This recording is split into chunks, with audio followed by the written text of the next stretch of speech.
दिग्विजय जी अब नौकरी पक्की है, इस आयु में क्या कर रहे हो भैया? अब नहीं जाएगी नौकरी। मान्यवर, मैं जो कह रहा हूं वो रिकॉर्ड का हिस्सा है दूसरे सदन का। मान्यवर, दूसरे सदन की चर्चा में कांग्रेस पार्टी की एक प्रमुख नेत्री ने कहा है कि वंदे मातरम की आज चर्चा की कोई जरूरत नहीं है। मुझे मालूम नहीं पड़ता कि वंदे मातरम से नहीं कहा है सर, अपने पहले दिन से कहा है चर्चा होनी चाहिए। नो रमेश क्या कहा? जयराम रमेश जी प्लीज बैठिए, प्लीज आप बैठिए जी। साहब, माननीय सदस्य जयराम जी का प्रॉब्लम है कि वो सिर्फ विपक्ष की ही बात सुनते हैं, अपने नेताओं की बात को सुनते नहीं है। मैंने ऐसा नहीं कहा, आपने कहा है। मैंने ऐसा कहा कि लोकसभा में चर्चा में कांग्रेस पार्टी की एक प्रमुख नेत्री ने कहा है कि अभी इस समय वंदे मातरम की चर्चा की कोई जरूरत नहीं। ये रिकॉर्ड पर है, रिकॉर्ड पर पूरी बात बोलिए ना। मान्यवर, आप बैठिए।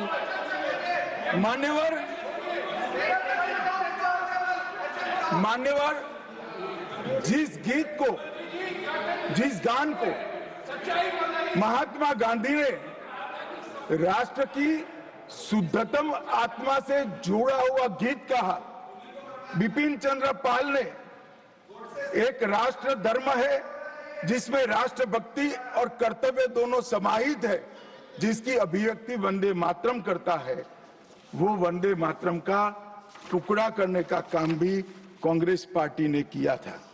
मान्यवर, अंतर्राष्ट्रीय स्तर पर भी वंदे मातरम ने हमारे आजादी के आंदोलन को गति देने का काम किया। श्याम जी कृष्ण वर्मा, मैडम भिखाजी कामा और वीर सावरकर ने जो भारत का त्रिवर्ण ध्वज निर्मित किया था, उस पर स्वर्णिम अक्षर में एक ही नाम था, वंदे मातरम। मान्यवर, बर्लिन के ओलंपिक्स में भी 1936 में गुलामी के कालखंड में भी जब हमारे हॉकी की हमारी टीम को उत्साह की जरूरत थी, प्रेरणा की जरूरत थी, कोच ने लाइन में खड़े कर भावपूर्ण तरीके से वंदे मातरम का गान किया और हम गोल्ड मेडल जीतकर आ गए। मान्यवर, भारतीय जनता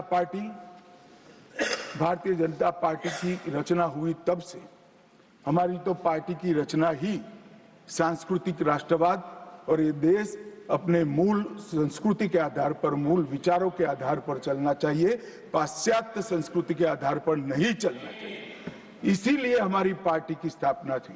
मान्यवर, इस संसद में वंदे मातरम के गान को बंद करा दिया गया। अब फिर से खड़े हो जाएंगे कि नहीं आप गलत बोल रहे हो, मगर इस रिकॉर्ड है मान्यवर महोदय। 1992 में भाजपा सांसद श्री राम नाईक ने एक शॉर्ट ड्यूरेशन डिस्कशन के माध्यम से वंदे मातरम को संसद में फिर से गाने की शुरुआत करने के लिए एक मुद्दा उठाया और उस वक्त प्रतिपक्ष के नेता लाल कृष्ण आडवाणी जी ने बहुत प्रमुखता के साथ लोकसभा के स्पीकर को कहा कि इस महान सदन के अंदर वंदे मातरम का गान होना चाहिए, क्योंकि संविधान सभा ने इसको स्वीकारा है।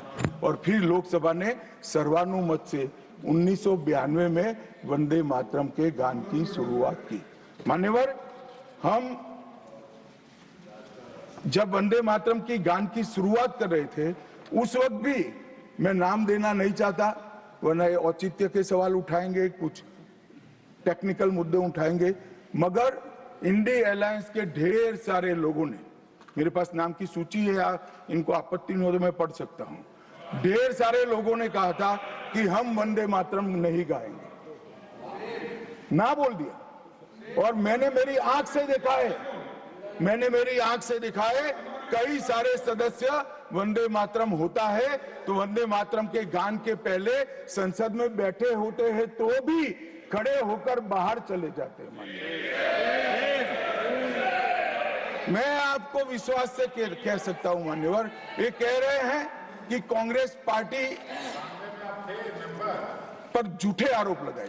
मैं विश्वास से कह रहा हूं, भारतीय जनता पार्टी का एक भी सदस्य वंदे मातरम के गान के वक्त सम्मान के साथ खड़ा न हो, ऐसा हो ही नहीं सकता, क्योंकि वंदे मातरम के गान के प्रति